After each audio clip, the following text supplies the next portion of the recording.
کوئی خاص جگہ بنی ہوگی وہاں پر وہ سائفر ہوگا، اور جو ہے وہ اس جگہ سے کوئی روز تھوڑی چیک کرتا ہے ساری فائلیں.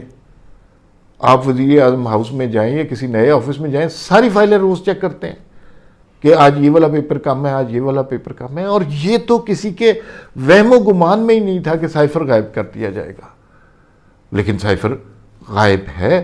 خان صاحب کہہ رہے ہیں، اعظم خان نے کہا خان صاحب کے پاس ہے، خان صاحب نے کہا مجھ سے شاید گم ہو گیا.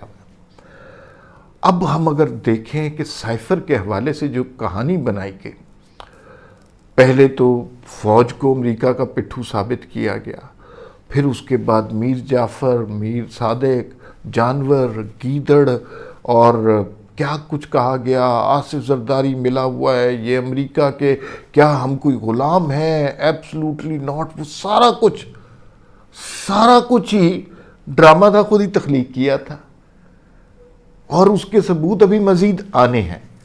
وہ ثبوت آ جائیں گے تو لوگوں کو کتنا دھوکہ دیا. اچھا ویسے اگر آپ خان صاحب کی سیاست سے واقف ہیں، خان صاحب نے یہ پہلی دفعہ تو نہیں دھوکہ دیا، اور یہ بہت دفعہ ہو چکا ہوا ہے. آپ کو یاد ہے خان صاحب نے ایک دفعہ نعرہ لگایا 35 پنچر 35 پنچر 35 پنچر لگا دیے. نجم سیٹھی نے 35 پنچر لگا دیے. اس زمانے میں بھی اور میں ذاتی طور پہ اس بات پر اقرار کرتا ہوں، میں بھی سمجھتا تھا کہ خان صاحب بالکل صحیح کہہ رہے ہیں. وہ 35 پنچر لگا دیے نجم سیٹھی نے. پھر اور لوگ، یہ 2-3 سال ڈرامہ چلتا رہا، پھر لوگ 35 پنچر، اور کسی نے کہا نجم سیٹھی نے یہ کیا، میاں صاحب نے یہ حکم دیا، یہ لیٹر نکل آیا، یہ نوٹیفیکیشن. نجم سیٹھی کو جب اپوائنٹ کیا گیا اس وقت کہا گیا کہ نہیں 35 پنچر لگانے ہیں.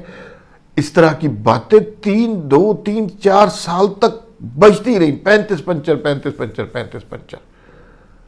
اور پھر ایک دن خان صاحب نے کہا نہیں یار، وہ تو کسی نے میرے کان میں بات کی تھی، وہ ذرا سیاسی بیان تھا. سیریسلی 3-4 سال جھوٹ بولتے ہیں، اس کو پورا ایگزیجریٹ کرتے ہیں، اور پھر اس کے بعد اس پہ معافی مانگ لیتے ہیں. میں ان لوگوں میں سے تھا جب خان صاحب نے کہا 35 پنچر، تو میں ذاتی طور پہ، سیاسی بات تھی، میں ذاتی طور پہ بہت ہرٹ ہوا. اور میں نے کہا یار، ہم خان صاحب کو کہتے رہے کہ بھئی آپ کے ساتھ بڑی زیادتی ہوئی ہے، تو جس بات پہ کہتے رہے خان صاحب اسی بات سے مکر گیا. تو اب کسی دن عمران خان صاحب نے، ابھی فوراً نہیں، اگر تو وہ کوئی آڈیو شوڈیو آ گئی تو فوری طور پہ ہو جائے گا، لیکن اگر آڈیو نہ آئی تو کسی دن خان صاحب نے تسلیم کر لینا ہے نہیں وہ پین، یہ جو ہے نا سائفر والی، وہ ایک سیاسی بات تھی. میرے پیارے تحریک انصاف کے دوستو، پلیز اس مرحلے کے لیے تیار رہنا. اگر آپ اس مرحلے کے لیے تیار نہ ہوئے تو بہت زیادہ ہرٹ ہوں گے. خان صاحب تو اس طرح کی کیمپینز کرنے کے پرانے عادی ہیں، وہ مدت سے یہ کام کر رہے. کوئی ایک ایشو پکڑ لیتے ہیں، نہیں نواز شریف نے چوری کی ہے، وہ بہت بڑا، وہ فلیٹ جو ہے یہ بس ایون فیلڈ، ان کے بچے باہر پڑھتے ہیں، اور خان صاحب کے بچے کورنگی میں پڑھتے ہیں، خان صاحب کے بچے بھی باہر پڑھتے ہیں. لیکن یہ بات اتنی دفعہ کہیں گے لوگ سچ سمجھنے لگ جائیں گے. تو وہ ابھی اور بہت ساری مثالیں ہیں خان صاحب کی زندگی کے حوالے سے. ایسا جھوٹ بولا جو خود تخلیق کیا اور پھر اس کو اتنا بڑا کر دیا. اب معاملہ ہے، وہ سارے جھوٹ جو تھے وہ پولیٹیکل نوعیت کے تھے. یہ جو معاملہ ہے یہ قومی سلامتی کی نوعیت کا ہے. اس جھوٹ کی بیسس پر سائفر والے آپ نے پاکستان اور امریکہ کے تعلقات خراب کرانے کی کوشش کی، اور ایبسلوٹلی ناٹ، اور ہم کوئی غلام ہے والی کہانی شروع کی.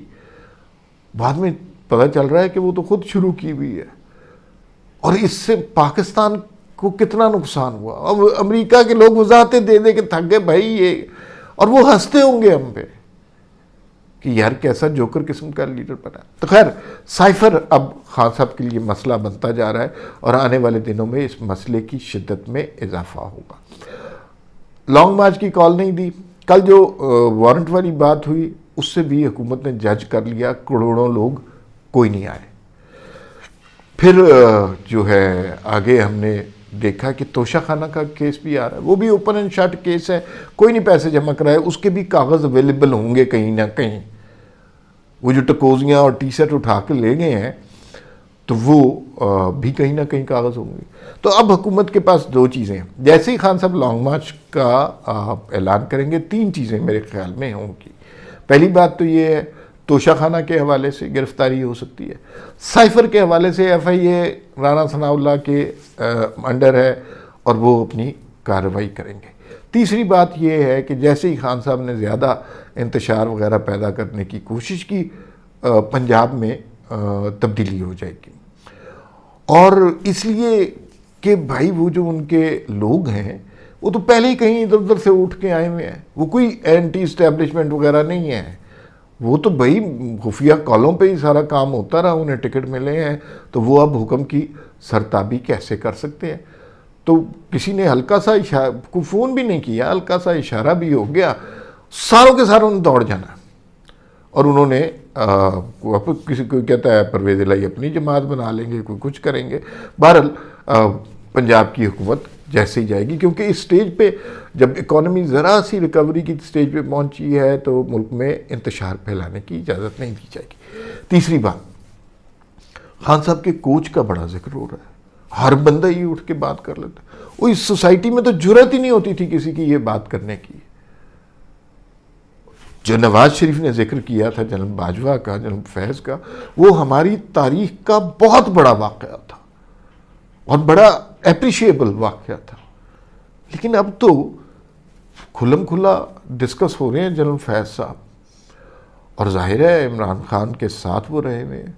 مریم نواز نے بھی اپنی پریس کانفرنس میں بھی کہا، وہ پیچھے سے کہہ رہا ہے عمران خان کی سپلائی لائن نہ کاٹ دی جائے، اور مریم نواز یہ جو جنرل فیض کے ساتھ، مجھے یوں لگتا ہے کہ یہ میری فیلنگ ہے، خبر نہیں، میڈیا کے کچھ فیکشنز ابھی بھی ادھر سے کنٹرول ہو رہے ہیں، ان کے پروگرام دیکھ کر پتہ چل جاتا ہے۔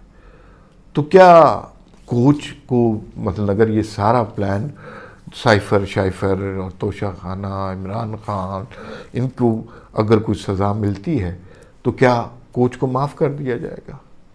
ادارے کے اندر اگر کوئی پرابلم کریٹ کرنے کی کوشش کرتا ہے، چیف کے حکم سے سرتابی کرتا ہے، معاملات کو انڈیپینڈنٹلی اپنے کنٹرول میں کرنے کی کوشش کرتا ہے، ایک چیف کی پوسٹ کی خاطر سارا نظام، سارا معاشرہ، سارا ادارہ سب کو تہہ کرنے کی کوشش کرتا ہے، تو کیا اس شخص کو عام معافی کا اعلان ہو جائے گا؟